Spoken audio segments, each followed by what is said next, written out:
Libro, El conflicto de los siglos. Capítulo 4. Fieles portaantorchas. Aunque sumida la tierra en tinieblas durante el largo periodo de la supremacía papal, la luz de la verdad no pudo apagarse por completo. En todas las edades hubo testigos de Dios, hombres que conservaron su fe en Cristo como único mediador entre Dios y los hombres, que reconocían la Biblia como única regla de su vida y santificaban el verdadero día de reposo. Nunca sabrá la posteridad cuánto debe el mundo a esos hombres. Se les marcaba como a herejes, los móviles que los inspiraban eran impugnados, su carácter difamado y sus escritos prohibidos, adulterados o mutilados. Sin embargo, permanecieron firmes y de siglo en siglo conservaron pura su fe, como herencia sagrada para las generaciones futuras. La historia del pueblo de Dios durante los siglos de obscuridad que siguieron a la supremacía de Roma, está escrita en el cielo, aunque ocupa escaso lugar en las crónicas de la humanidad. Pocas son las huellas que de su existencia pueden encontrarse fuera de las que se encuentran en las acusaciones de sus perseguidores. La política de Roma consistió en hacer desaparecer toda huella de oposición a sus doctrinas y decretos. Trató de destruir todo lo que era herético, bien se tratase de personas o de escritos. Las simples expresiones de duda u objeciones acerca de la autoridad de los dogmas papales bastaban para quitarle la vida al rico o al pobre, al poderoso o al humilde. Igualmente se esforzó Roma en destruir todo lo que denunciase su crueldad contra los disidentes. Los concilios papales decretaron que los libros o escritos que hablasen sobre el particular fuesen quemados. Antes de la invención de la imprenta eran pocos los libros, y su forma no se prestaba para conservarlos, de modo que los romanistas encontraron pocos obstáculos para llevar a cabo sus propósitos. Ninguna iglesia que estuviese dentro de los límites de la jurisdicción romana gozó mucho tiempo en paz de su libertad de conciencia. No bien se hubo hecho dueño del poder el papado, extendió los brazos para aplastar a todo el que rehusara reconocer su gobierno, y una tras otra las iglesias se sometieron a su dominio.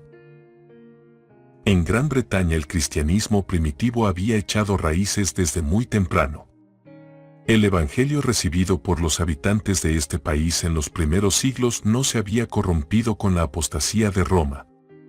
La persecución de los emperadores paganos, que se extendió aún hasta aquellas remotas playas, fue el único don que las primeras iglesias de Gran Bretaña recibieron de Roma. Muchos de los cristianos que huían de la persecución en Inglaterra hallaron refugio en Escocia, de allí la verdad fue llevada a Irlanda, y en todos esos países fue recibida con gozo. Luego que los sajones invadieron a Gran Bretaña, el paganismo llegó a predominar. Los conquistadores desdeñaron ser instruidos por sus esclavos, y los cristianos tuvieron que refugiarse en los páramos. No obstante, la luz, escondida por algún tiempo, siguió ardiendo. Un siglo más tarde brilló en Escocia con tal intensidad que se extendió a muy lejanas tierras.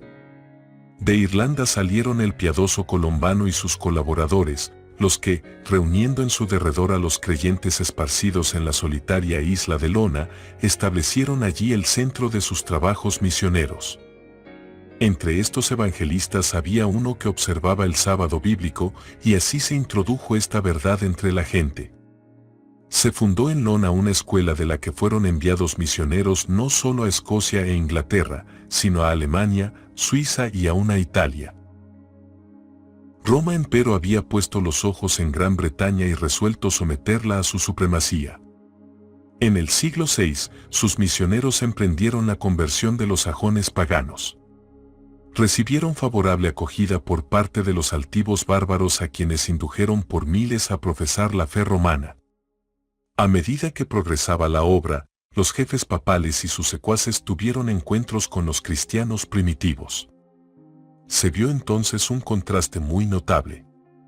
Eran estos cristianos primitivos sencillos y humildes, cuyo carácter y cuyas doctrinas y costumbres se ajustaban a las Escrituras, mientras que los discípulos de Roma ponían de manifiesto la superstición, la arrogancia y la pompa del papado.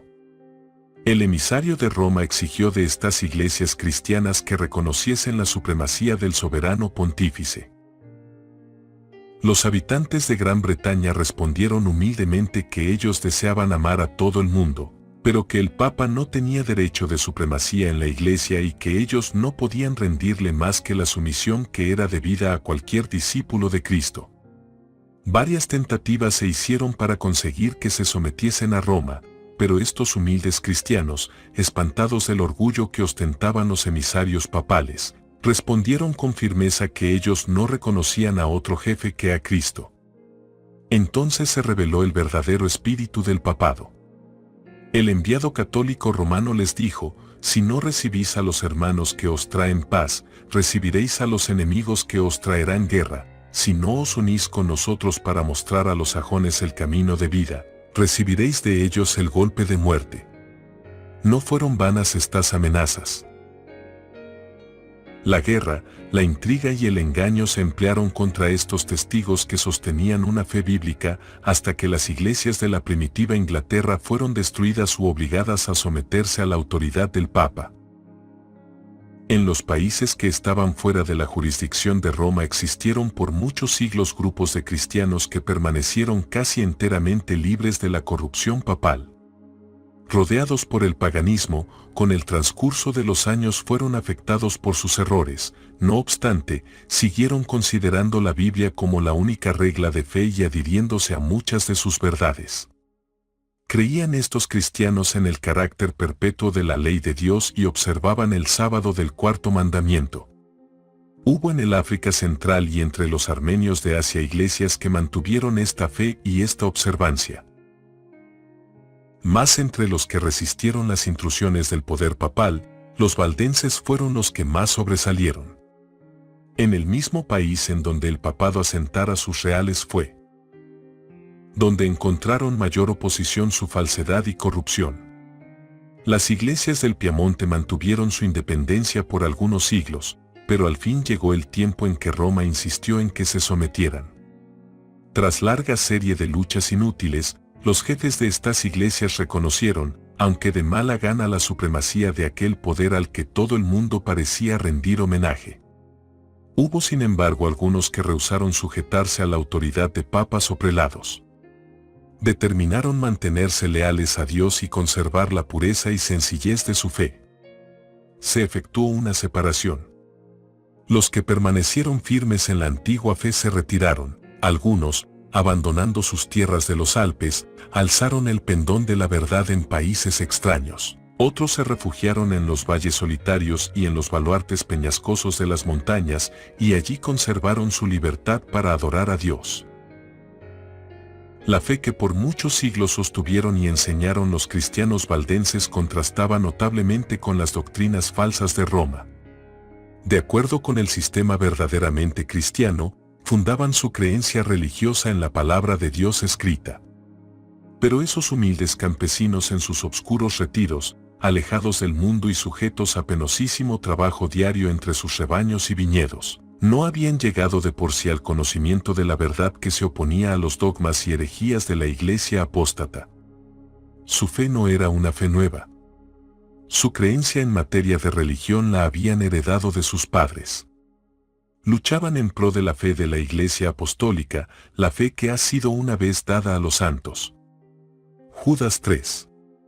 La iglesia del desierto, y no la soberbia jerarquía que ocupaba el trono de la gran capital, era la verdadera iglesia de Cristo, la depositaría de los tesoros de verdad que Dios confiara a su pueblo para que los diera al mundo.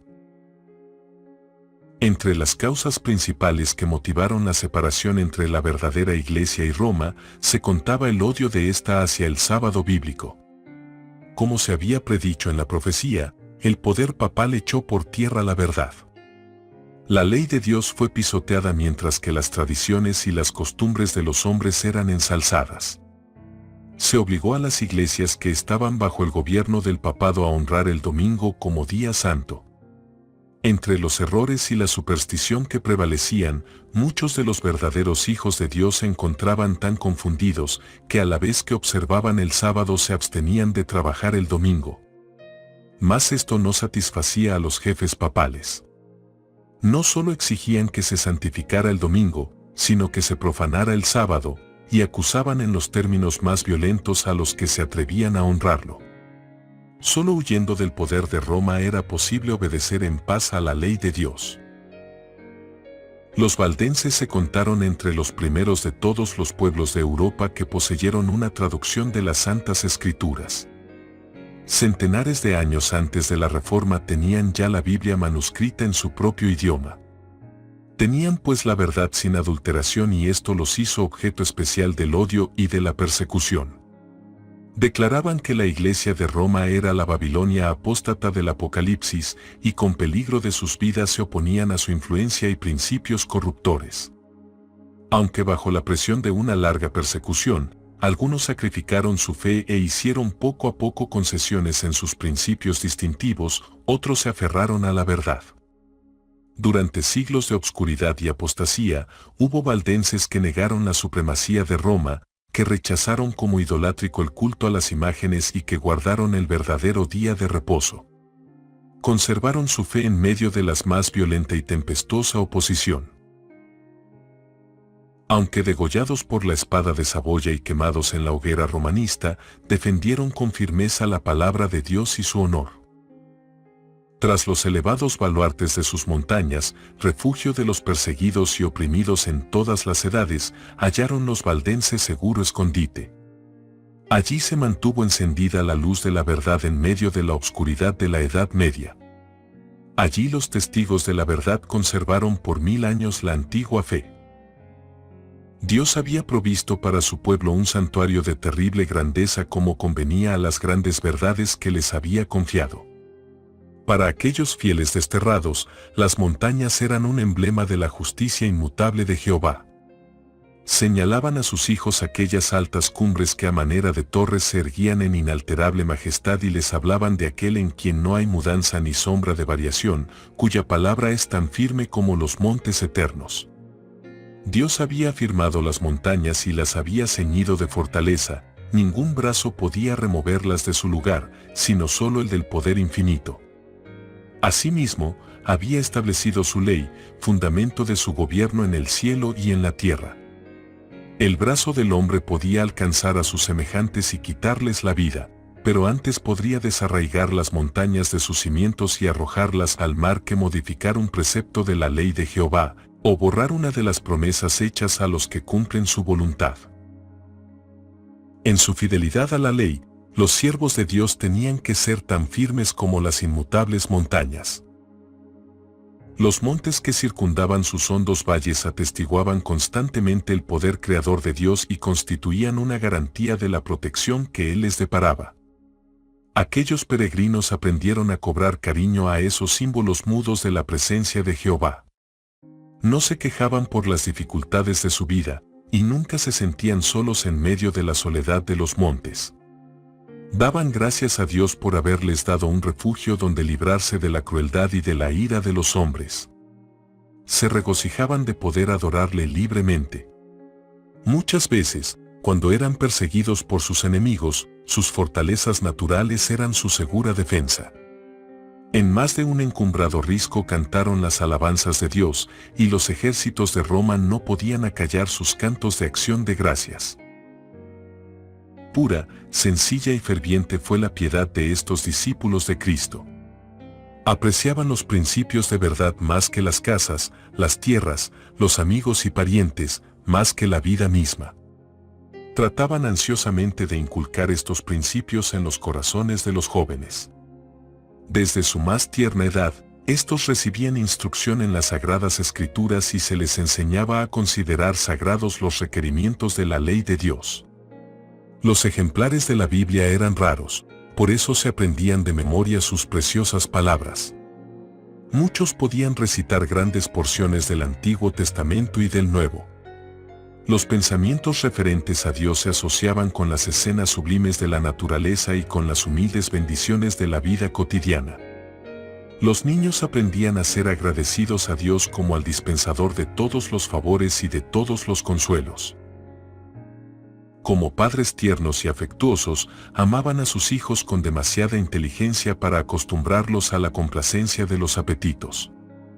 Les esperaba una vida de pruebas y privaciones y tal vez el martirio. Desde niños se les acostumbraba a sufrir penurias, a ser sumisos y, sin embargo, capaces de pensar y obrar por sí mismos. Desde temprano se les enseñaba a llevar responsabilidades, a hablar con prudencia y a apreciar el valor del silencio.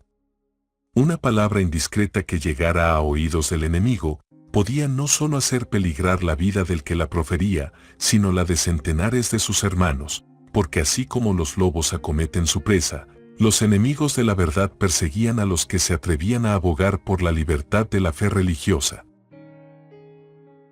Los valdenses habían sacrificado su prosperidad mundana por causa de la verdad y trabajaban con incansable paciencia para conseguirse el pan.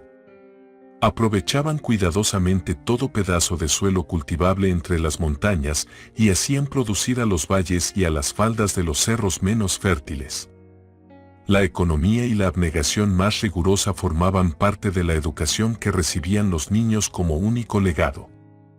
Se les enseñaba que Dios había determinado que la vida fuese una disciplina y que sus necesidades solo podían ser satisfechas mediante el trabajo personal, la previsión, el cuidado y la fe. Este procedimiento era laborioso y fatigoso, pero saludable. Es precisamente lo que necesita el hombre en su condición caída, la escuela que Dios le proveyó para su educación y desarrollo. Mientras que se acostumbraba a los jóvenes al trabajo y a las privaciones, no se descuidaba la cultura de su inteligencia. Se les enseñaba que todas sus facultades pertenecían a Dios y que todas debían ser aprovechadas y desarrolladas para servirle. En su pureza y sencillez, las iglesias valdenses se asemejaban a la iglesia de los tiempos apostólicos. Rechazaban la supremacía de papas y prelados y consideraban la Biblia como única autoridad suprema e infalible. En contraste con el modo de ser de los orgullosos sacerdotes de Roma, sus pastores seguían el ejemplo de su maestro que no vino para ser servido, sino para servir. Apacentaban el rebaño del Señor conduciéndolo por verdes pastos y a las fuentes de agua de vida de su santa palabra. Alejado de los monumentos, de la pompa y de la vanidad de los hombres, el pueblo se reunía, no en soberbios templos ni en suntuosas catedrales, sino a la sombra de los montes, en los valles de los Alpes, o en tiempo de peligro en sitios peñascosos semejantes a fortalezas, para escuchar las palabras de verdad de labios de los siervos de Cristo. Los pastores no solo predicaban el Evangelio, sino que visitaban a los enfermos, catequizaban a los niños, amonestaban a los que andaban extraviados y trabajaban para resolver las disputas y promover la armonía y el amor fraternal. En tiempo de paz eran sostenidos por las ofrendas voluntarias del pueblo, pero a imitación de San Pablo que hacía tiendas, todos aprendían algún oficio o profesión con que sostenerse en caso necesario. Los pastores impartían instrucción a los jóvenes. A la vez que se atendían todos los ramos de la instrucción, la Biblia era para ellos el estudio principal. Aprendían de memoria los evangelios de ese Mateo y de ese Juan y muchas de las epístolas. Se ocupaban también en copiar las Santas Escrituras. Algunos manuscritos contenían la Biblia entera y otros solamente breves trozos escogidos, a los cuales agregaban algunas sencillas explicaciones del texto los que eran capaces de exponer las Escrituras. Así se sacaban a luz los tesoros de la verdad que por tanto tiempo habían ocultado los que querían elevarse a sí mismos sobre Dios. Trabajando con paciencia y tenacidad en profundas y obscuras cavernas de la tierra, alumbrándose con antorchas, copiaban las sagradas escrituras, versículo por versículo y capítulo por capítulo. Así proseguía la obra y la palabra revelada de Dios brillaba como oro puro, pero solo los que se empeñaban en esa obra podían discernir cuánto más pura, radiante y bella era aquella luz por efecto de las grandes pruebas que sufrían ellos. Ángeles del cielo rodeaban a tan fieles servidores. Satanás había incitado a los sacerdotes del Papa a que sepultaran la palabra de verdad bajo los escombros del error, la herejía y la superstición, pero ella conservó de un modo maravilloso su pureza a través de todas las edades tenebrosas. No llevaba la marca del hombre sino el sello de Dios. Incansables han sido los esfuerzos del hombre para obscurecer la sencillez y claridad de las Santas Escrituras y para hacerles contradecir su propio testimonio, pero a semejanza del arca que flotó sobre las olas agitadas y profundas, la palabra de Dios cruza ilesa las tempestades que amenazan destruirla.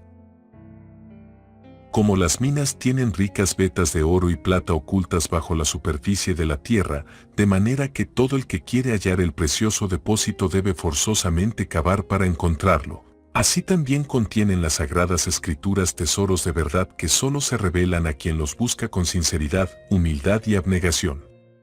Dios se había propuesto que la Biblia fuese un libro de instrucción para toda la humanidad en la niñez, en la juventud y en la edad adulta, y que fuese estudiada en todo tiempo. Dio su palabra a los hombres como una revelación de sí mismo. Cada verdad que vamos descubriendo es una nueva revelación del carácter de su autor. El estudio de las Sagradas Escrituras es el medio divinamente instituido para poner a los hombres en comunión más estrecha con su Creador y para darles a conocer más claramente su voluntad. Es el medio de comunicación entre Dios y el hombre.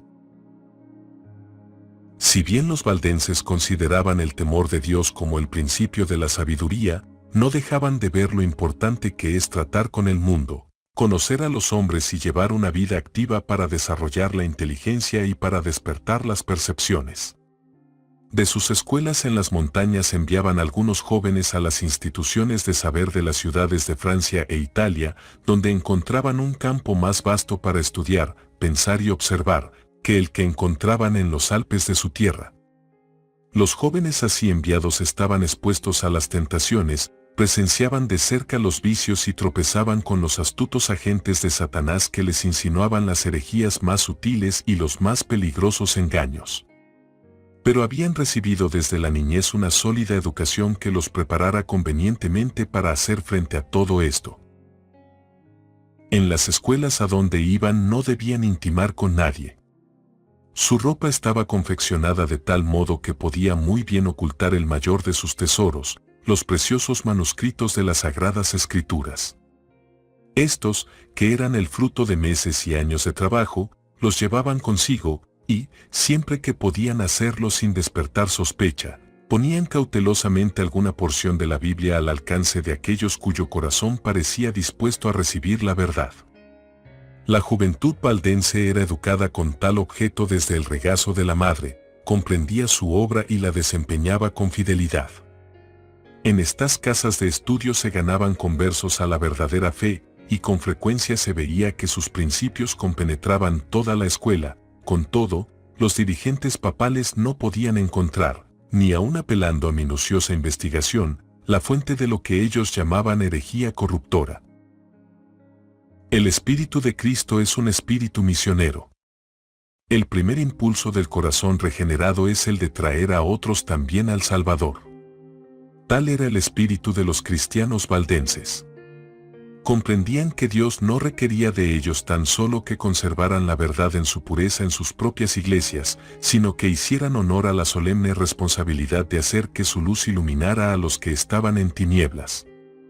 Con el gran poder de la palabra de Dios procuraban destrozar el yugo que Roma había impuesto. Los ministros valdenses eran educados como misioneros y a todos los que pensaban dedicarse al ministerio se les exigía primero que adquiriesen experiencia como evangelistas. Todos debían servir 3 años en alguna tierra de misión antes de encargarse de alguna iglesia en la suya. Este servicio, que desde el principio requería abnegación y sacrificio, era una preparación adecuada para la vida que los pastores llevaban en aquellos tiempos de prueba. Los jóvenes que eran ordenados para el sagrado ministerio no veían en perspectiva ni riquezas ni gloria terrenales, sino una vida de trabajo y peligro y quizás el martirio. Los misioneros salían de 2 en 2 como Jesús se lo mandara a sus discípulos. Casi siempre se asociaba a un joven con un hombre de edad madura y de experiencia, que le servía de guía y de compañero y que se hacía responsable de su educación, exigiéndose del joven que fuera sumiso a la enseñanza. No andaban siempre juntos, pero con frecuencia se reunían para orar y conferenciar, y de este modo se fortalecían uno a otro en la fe. Dar a conocer el objeto de su misión hubiera bastado para asegurar su fracaso. Así que ocultaban cuidadosamente su verdadero carácter. Cada ministro sabía algún oficio o profesión, y los misioneros llevaban a cabo su trabajo ocultándose bajo las apariencias de una vocación secular. Generalmente escogían el oficio de comerciantes o buhoneros. Traficaban en sedas, joyas y en otros artículos que en aquellos tiempos no era fácil conseguir, a no ser en distantes emporios, y se les daba la bienvenida como comerciantes allí donde se les habría despreciado como misioneros.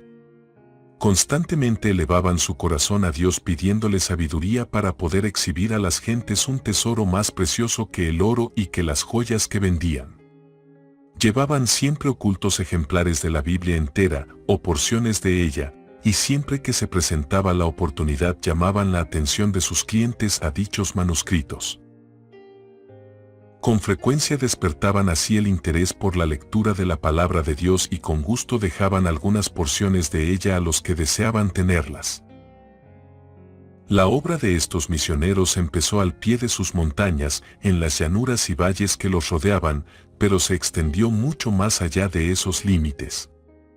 Descalzos y con ropa tosca y desgarrada por las asperezas del camino, como la de su maestro, pasaban por grandes ciudades y se internaban en lejanas tierras. En todas partes esparcían la preciosa semilla. Doquiera fueran se levantaban iglesias, y la sangre de los mártires daba testimonio de la verdad. El día de Dios pondrá de manifiesto una rica cosecha de alma cegada por aquellos hombres tan fieles. A escondidas y en silencio la palabra de Dios se abría paso por la cristiandad y encontraba buena acogida en los hogares y en los corazones de los hombres.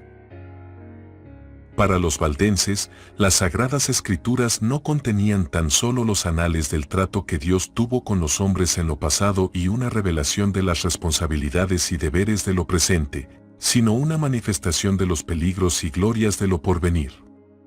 Creían que no distaba mucho el fin de todas las cosas, y al estudiar la Biblia con oración y lágrimas, tanto más los impresionaban sus preciosas enseñanzas y la obligación que tenían de dar a conocer a otros sus verdades. Veían claramente revelado en las páginas sagradas el plan de la salvación y hallaban consuelo, esperanza y paz, creyendo en Jesús. A medida que la luz iluminaba su entendimiento y alegraba sus corazones, deseaban con ansia ver derramarse sus rayos sobre aquellos que se hallaban en la obscuridad del error papal.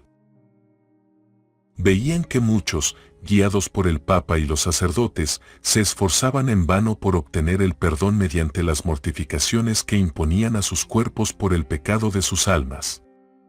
Como se les enseñaba a confiar en sus buenas obras para obtener la salvación, se fijaban siempre en sí mismos, pensando continuamente en lo pecaminoso de su condición, viéndose expuestos a la ira de Dios, afligiendo su cuerpo y su alma sin encontrar alivio.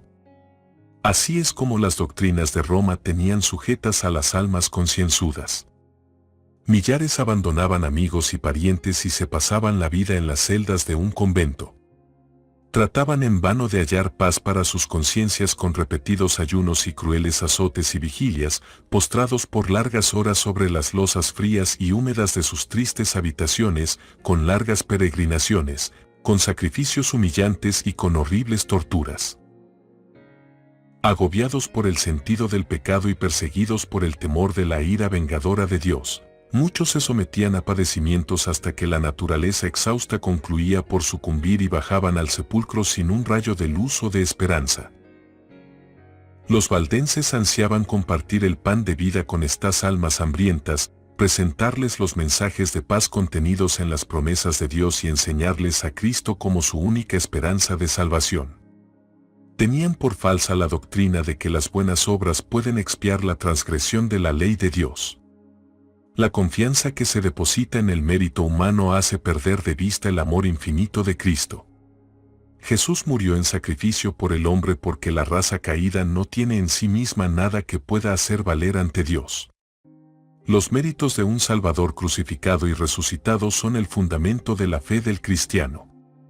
El alma depende de Cristo de una manera tan real, y su unión con Él debe ser tan estrecha como la de un miembro con el cuerpo o como la de un pámpano con la vid.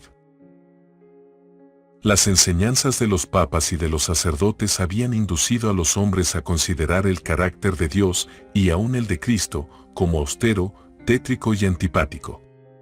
Se representaba al Salvador tan desprovisto de toda simpatía hacia los hombres caídos, que era necesario invocar la mediación de los sacerdotes y de los santos.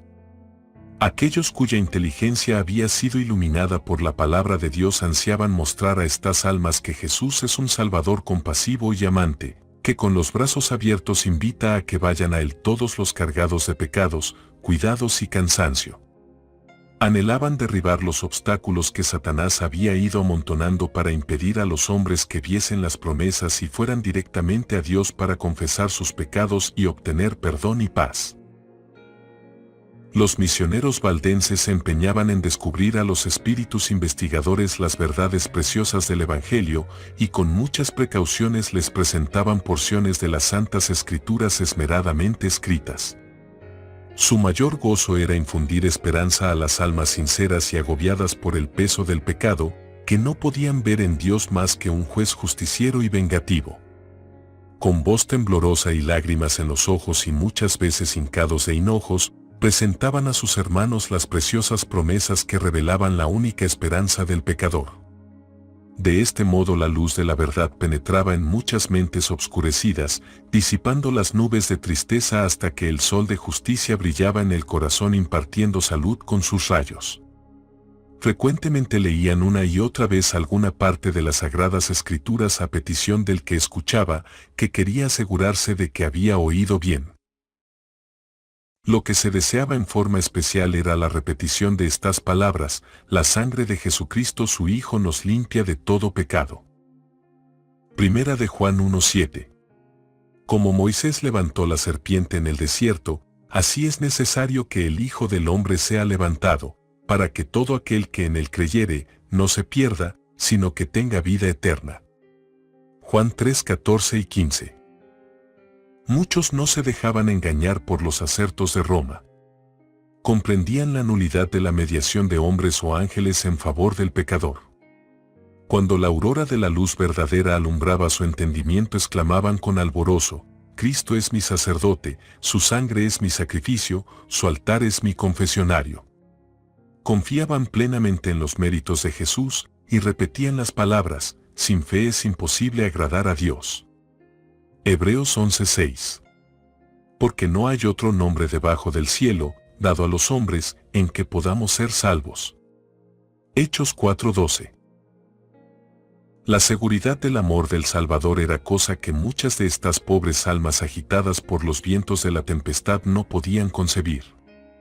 Tan grande era el alivio que les traía, tan inmensa la profusión de luz que sobre ellos derramaba, que se creían arrebatados al cielo. Con plena confianza ponían su mano en la de Cristo, sus pies se asentaban sobre la roca de los siglos. Perdían todo temor a la muerte. Ya podían ambicionar la cárcel y la hoguera si por su medio podían honrar el nombre de su Redentor. En lugares secretos la palabra de Dios era así sacada a luz y leída a veces a una sola alma, y en ocasiones a algún pequeño grupo que deseaba con ansias la luz y la verdad. Con frecuencia se pasaba toda la noche de esa manera. Tan grandes eran el asombro y la admiración de los que escuchaban, que el mensajero de la misericordia, con no poca frecuencia se veía obligado a suspender la lectura hasta que el entendimiento llegara a darse bien cuenta del mensaje de salvación. A menudo se proferían palabras como estas: ¿aceptará Dios en verdad mi ofrenda? ¿Me mirará con ternura? ¿Me perdonará? La respuesta que se les leía era: venid a mí todos los que estáis cansados y agobiados, y yo os daré descanso. Mateo 11:28. La fe se aferraba de las promesas, y se oía esta alegre respuesta: ya no habrá que hacer más peregrinaciones, ni viajes penosos a los santuarios. Puedo acudir a Jesús, tal como soy, pecador e impío, seguro de que no desechará la oración de arrepentimiento. Los pecados te son perdonados, los míos, sí, aún los míos pueden ser perdonados. Un raudal de santo gozo llenaba el corazón, y el nombre de Jesús era ensalzado con alabanza y acción de gracias. Esas almas felices volvían a sus hogares a derramar luz, para contar a otros, lo mejor que podían, lo que habían experimentado y cómo habían encontrado el verdadero camino. Había un poder extraño y solemne en las palabras de la Santa Escritura que hablaba directamente al corazón de aquellos que anhelaban la verdad. Era la voz de Dios que llevaba el convencimiento a los que oían. El mensajero de la verdad proseguía su camino, pero su apariencia humilde, su sinceridad, su formalidad y su fervor profundo se prestaban a frecuentes observaciones. En muchas ocasiones sus oyentes no le preguntaban de dónde venía ni a dónde iba. Tan embargados se hallaban al principio por la sorpresa y después por la gratitud y el gozo, que no se les ocurría hacerle preguntas. Cuando le habían instado a que los acompañara a sus casas, les había contestado que debía primero ir a visitar las ovejas perdidas del rebaño. ¿Sería un ángel del cielo?, se preguntaban. En muchas ocasiones no se volvía a ver al mensajero de la verdad. Se había marchado a otras tierras, o su vida se consumía en algún calabozo desconocido, o quizás sus huesos blanqueaban en el sitio mismo donde había muerto dando testimonio por la verdad. Pero las palabras que había pronunciado no podían desvanecerse. Hacían su obra en el corazón de los hombres, y solo en el día del juicio se conocerán plenamente sus preciosos resultados. Los misioneros valdenses invadían el reino de Satanás y los poderes de las tinieblas se sintieron incitados a mayor vigilancia. Cada esfuerzo que se hacía para que la verdad avanzara era observado por el príncipe del mal, y éste atizaba los temores de sus agentes. Los caudillos papales veían peligrar su causa debido a los trabajos de estos humildes viandantes. Si permitían que la luz de la verdad brillara sin impedimento, disiparía las densas nieblas del error que envolvían a la gente, guiaría los espíritus de los hombres hacia Dios solo y destruiría al fin la supremacía de Roma. La misma existencia de estos creyentes que guardaban la fe de la primitiva iglesia era un testimonio constante contra la apostasía de Roma, y por lo tanto despertaba el odio y la persecución más implacables. Era además una ofensa que Roma no podía tolerar el que se negasen a entregar las sagradas escrituras. Determinó raerlos de la superficie de la tierra. Entonces empezaron las más terribles cruzadas contra el pueblo de Dios en sus hogares de las montañas. Lanzáronse inquisidores sobre sus huellas, y la escena del inocente Abel cayendo ante el asesino Caín repitióse con frecuencia. Una y otra vez fueron asolados sus feraces campos, destruidas sus habitaciones y sus capillas, de modo que de lo que había sido campos florecientes y hogares de cristianos sencillos y hacendosos no quedaba más que un desierto. Como la fiera que se enfurece más y más al probar la sangre, así se enardecía la hazaña de los siervos del Papa con los sufrimientos de sus víctimas.